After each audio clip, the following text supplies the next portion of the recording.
வணக்கம். அத்தி கூட்டு எப்படி செய்யறதுன்னு பார்க்கலாங்க. இன்னைக்கு அத்திக்காய் கூட்டுக்கு ஒரு 3/4 கப்பு டம்ளர் கடலை பருப்பு எடுத்து வச்சுருக்கேன். துவரம் பருப்பு ஒரு 1/4 டம்ளர் எடுத்து வச்சுருக்கேன். ரெண்டும் ஒன்றா போட்டு செஞ்சால் டேஸ்ட் நல்லாயிருக்குங்க. ஸோ ஊற வச்சு கழுவி க்ளீன் பண்ணி வச்சுருக்கேன். அத்திக்காய் க்ளீன் பண்ணி வச்சுருக்கேன், கட் பண்ணி. அதுக்கப்புறம் 2 வெங்காயம் மீடியம் சைஸ் கட் பண்ணி வச்சுருக்கேன். ஒரு 5 பச்சை மிளகாய் நறுக்கி வச்சுருக்கேன், சின்ன சைஸ். ஒரு தக்காளி நறுக்கி வச்சுருக்கேன். தாளிப்புக்கு வெங்காயம், காஞ்ச மிளகாய், கருவேப்பிலை, ஒரு 2 பல்லு பூண்டு நறுக்கி வச்சுருக்கேங்க. வாங்க இப்போ எப்படி செய்யுதுன்னு பார்த்துடலாம். இப்போ ஒரு குக்கர் எடுத்துக்கோங்க. இந்த குக்கரில் நம்ம க்ளீன் பண்ணி ஊற வச்ச கடலைப்பருப்பை சேர்த்துக்கலாம். துவரம்பருப்பும் கடலைப்பருப்பையும் சேர்த்துக்கலாம். அடுத்து நம்ம நறுக்கி வச்சுருக்க எல்லா இன்க்ரீடியண்ட்டையும் நம்ம இதில் சேர்த்துக்கலாம். வெங்காயம், பச்சை மிளகாய், தக்காளி, அதுக்கப்புறமா அத்திக்காய். இதில் கொஞ்சமாக மஞ்சத்தூள் போட்டு, ஒரு கொஞ்சமாக உப்பு போட்டு, ஒரு 5 விசில் வர்ற வரைக்கும் தேவையான அளவுக்கு தண்ணி விட்டு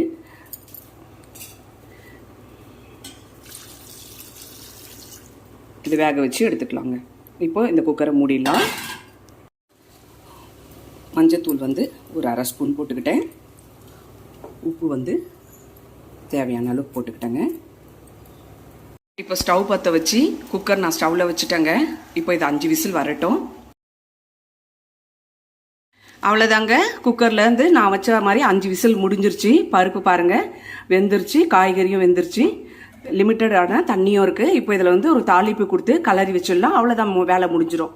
இப்போ நான் ஸ்டவ் பற்ற வச்சு ஒரு குட்டி கடாயை வச்சுருக்கேன். அதில் இப்போ நம்ம தாளிப்பு கொடுத்துடலாம். இப்போ எண்ணெய் ஊற்றிட்டாங்க. எண்ணெய் காஞ்சிருச்சு. இப்போ அடுத்து ஒரு 1/2 ஸ்பூன் கடுகு போட்டுக்கிட்டேங்க. கடுகும் பொரிஞ்சிருச்சு. இப்போ அடுத்து ஒரு 1/2 ஸ்பூன் உளுத்தம்பருப்பு சேர்த்துக்கிட்டேங்க. இப்போ பொரிஞ்சிருச்சு. இப்போ அடுத்து நம்ம எடுத்து வச்சுருக்க இதெல்லாம் சேர்த்துக்கலாங்க. தாளிப்புக்கு தேவையானது சேர்த்துக்கலாம். இதில் கூடவே கொஞ்சமாக நம்ம பெருங்காய பவுடர் சேர்த்துக்கலாங்க.